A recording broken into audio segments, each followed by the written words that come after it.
Assalamualaikum warahmatullahi wabarakatuh. Saya Miftah Sada, mahasiswi dari Universitas Pancasakti, program studi pendidikan anak usia dini. Di sini saya ingin menyelesaikan tugas ujian tengah semester saya dengan mata kuliah Neurosains pada anak yang diampu oleh Ibu dosen Ibu Happy Ika Melvina MPD. Di sini saya ingin membawakan materi yang berjudul struktur otak dan bagian otak. Cerebrum atau otak besar merupakan bagian terbesar dari otak. Bagian ini terbagi menjadi dua, otak kanan dan otak kiri. Setiap bagian dari otak besar terbagi menjadi beberapa bagian lain yang disebut lobus. Setiap lobus memiliki fungsinya masing-masing. Pertama, lobus frontal. Bagian ini terdapat di bagian depan otak. Lobus frontal mengendalikan perilaku manusia seperti kemampuan motorik, problem solving, hingga emosi dan kontrol impuls. Kedua, lobus parietal yang terletak di bagian belakang lobus frontal. Fungsi bagian ini adalah mencerna informasi dari bagian otak lain. Kemudian yang ketiga, lobus temporal. Lobus ini terletak di area yang sama tingginya dengan telinga.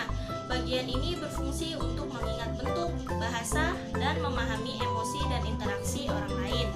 Kemudian yang keempat, lobus occipital.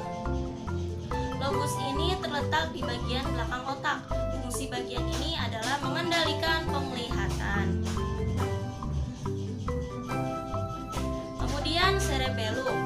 Otak kecil atau cerebellum terletak di bagian belakang otak, tepatnya di bawah lobus occipital.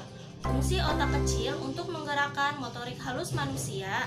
Motorik halus berfungsi pada pergerakan tangan dan kaki, menulis, dan menggerakkan jari-jari merupakan contoh pergerakan motorik halus. Bagian otak ini juga membantu tubuh menjaga keseimbangan, koordinasi, dan posisi tubuh.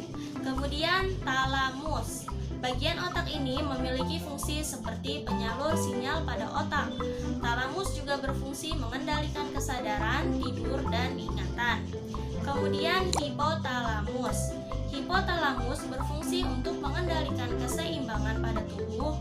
Bagian ini menjaga suhu tubuh, nafsu makan, memproduksi hormon, dan melepaskannya. Kemudian ada batang otak. Batang otak terletak di depan otak, kecil dan terhubung dengan saraf tulang belakang. Batang otak terdiri dari 3 bagian, yaitu yang pertama otak tengah yang mengendalikan pergerakan mata dan memproses informasi visual dari audio. Kemudian yang kedua, pons bertugas untuk mengendalikan pergerakan otot wajah dan mengirim informasi sensorik. Yang ketiga, medula oblongata terletak di bagian paling bawah otak. Bagian ini berfungsi mengendalikan fungsi jantung dan otak. Setiap bagian otak berisikan cairan bernama ventrikel. Cairan cerebrospinal dan meninges melindungi otak dan batang otak dari guncangan. Kemudian sistem limbik.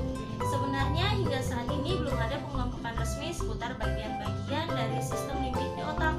Namun secara garis besar, sistem limbik terdiri dari 4 bagian utama, yaitu amigdala, hipokampus, bagian korteks limbik, bagian septal. Struktur-struktur di atas berperan sebagai jembatan yang menghubungkan sistem limbik, hipotalamus serta korteks cerebral. Bagian otak yang satu ini secara umum berperan sebagai pusat kontrol respon emosional. Secara khusus, hipokampus juga berperan penting dalam proses belajar dan daya ingat seseorang. Kemudian ganglia basalis. Ganglia basalis adalah sekelompok sel saraf yang berukuran besar dan terletak di sekeliling talamus. Bagian ini sangat penting dalam mengatur pergerakan tubuh manusia. Kemudian kelenjar hipofisis. Bagian otak ini terletak pada kantong kecil yang berada di dasar tulang tengkorak, sella turcica. Kelenjar hipofisis dihubungkan ke hipotalamus oleh otak oleh batang hipofisis. Fungsi kelenjar hipofisis adalah untuk mengontrol kelenjar endokrin dalam tubuh. Kemudian kelenjar pineal. Kelenjar ventrikel terletak di belakang ventrikel ketiga. Fungsi kelenjar ini yaitu untuk memproduksi melatonin yang membantu mengatur jam internal tubuh dan ritme sirkadian atau pengatur siklus tidur dan bangun. Kemudian korpus kalosum. Korpus kalosum adalah serat saraf yang menghubungkan sisi kiri otak ke sisi kanan otak.